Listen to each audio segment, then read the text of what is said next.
mother how to care for the abilities of the baby. And after, assess the mother knowledge of the ability of the breastfeed. Then next, discuss the following with the mother about the personal hygiene, nutritional infant feeding, care of the baby, care of the perineum and breast. And after, family support, the family planning, and how to avoid pregnancy, and benefit of exclusive breastfeeding in 6 months, infant immunization, preventing infant diarrhea and dehydration. Ma'am, about sa umbilical sa bata, unsaon ang proper anang law? Ma'am, sa una mang good is kuan jud to kato jud tong anang alcohol, pero bawal ng alcohol karon ma'am sa ato kay na namang gutay anang cases na nakuhaan nga na-approvean ba, so naa ni bagong procedure ron. Instead of mga alcohol, dapat water lang ta ma'am, pwede ra, or betadine dili siya pwede, water lang ang hilo sa umbilical cord sa bata. Then about po sa breastfeeding ni ma'am, dapat kung saan mo hinuan dyan ang ma'am, pero kasi ba yung breastfeeding sa bata may naabot yung ang colostrum, dapat yung very, very important nutrients na siya. So, hindi siya kapag yung kasi charge na ng bata pag dyan ang importante yun ang breastfeeding. Ha?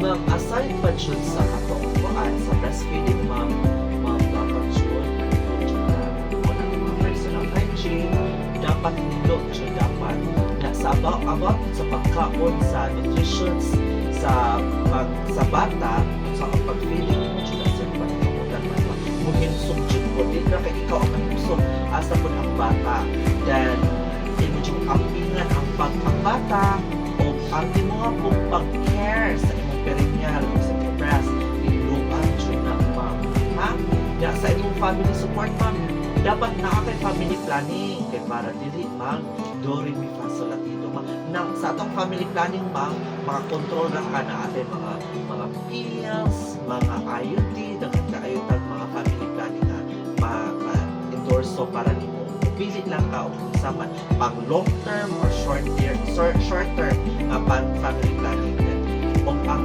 mautaklion sa 6 months dapat naka-breastfeed siya ang bata very important siya na kaayo ni ma'am o ya ang pagkuan na atong panikamutan na di magkalibang na ang bata o siya na o nagpupuin na dito dito kamutan isa po sa ang ginaw ikaw po mamukaon kung kaon healthy foods kaya ang ikaon makaon po na sa bata pinaagi sa pagpapupuin o ginaon po doon ta madilig ma-dehydrate ang bata so dapat mas inumpot ng water para nagkatag vitaminas para matutoy sa bata.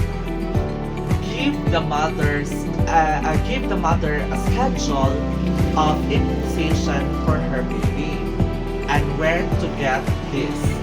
So next is teach the mother about how the following signs of potential serious problem with the infant and instruct her to contact midwife with referrals if the infant. So first is does not feed well, wala dyan nakapakaon ng bata, and has watery blood trigger stool. So grabe na dyan kaayo ang trigger sa iyang pagkalibanga. So vomit or split out a lot. So pasuka ang bata, has stiffness and of convolution o kanang amor.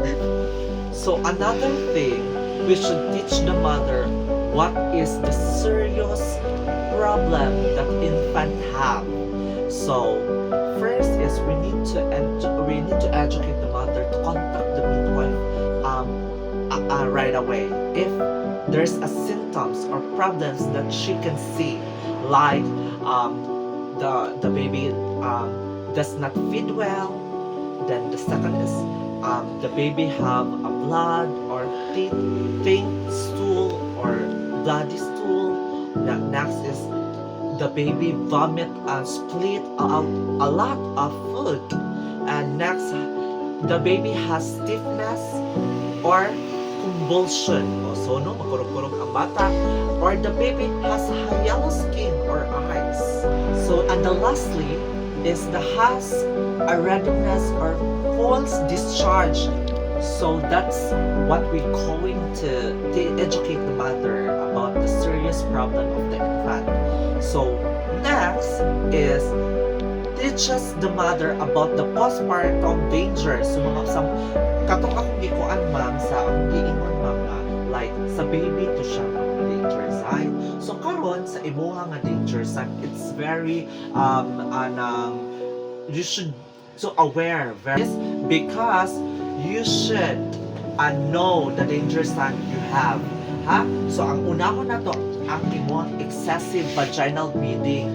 So mao jud na no mag-excessive na gani ka o anang bleeding mag contact jud ang midwife dito ma'am ha kay para at least referral din ta kay ano din na to dugayon mo ben kinabuhi dapat ato maagapan dayon. Okay, excessive vaginal bleeding, one sanitary napkin fully soaked ha per hour. So masuk ganing per hour dapat imo jud nang ipahibaw sa midwife anytime after delivery. Then within 2 weeks ha, more than 2 weeks na gani ang bleeding dapat i-contact jud na dayon kay para maagapan dayon. Next is vaginal discharge with full foul or third fishy odor baho ha mga ato siyang panikamutan i-contact dayon. Severe abdominal pain, masakit ang kanunay imong tiyan, worsening perennial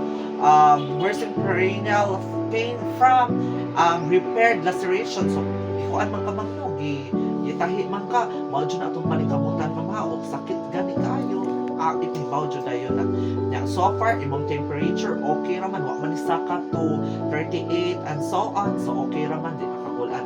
So about sa imong atong redness, warm or pain sa imong breast, so makita man ang puha gani na imong tutoy nga makabantay ka kay ngano na may mga example nga wala ka nang bleeding pero dili sa imong tutoy na puha kaayo pwede din na may contact namo or sa imong or anything nga mga midwife ha para at least mapaspasan ang magapan ang mga problema yan sa imong pagpangagi sa pagpangihi sakit the difficulty of voiding or defecting or inconsistent of urine or stool. So nama ito kung ino na papaagi sa pamangihi sakit katol or unsa pa ang paglibak pwede na nimo i-contact namo or sa anything a midwife para at least maagapan dito.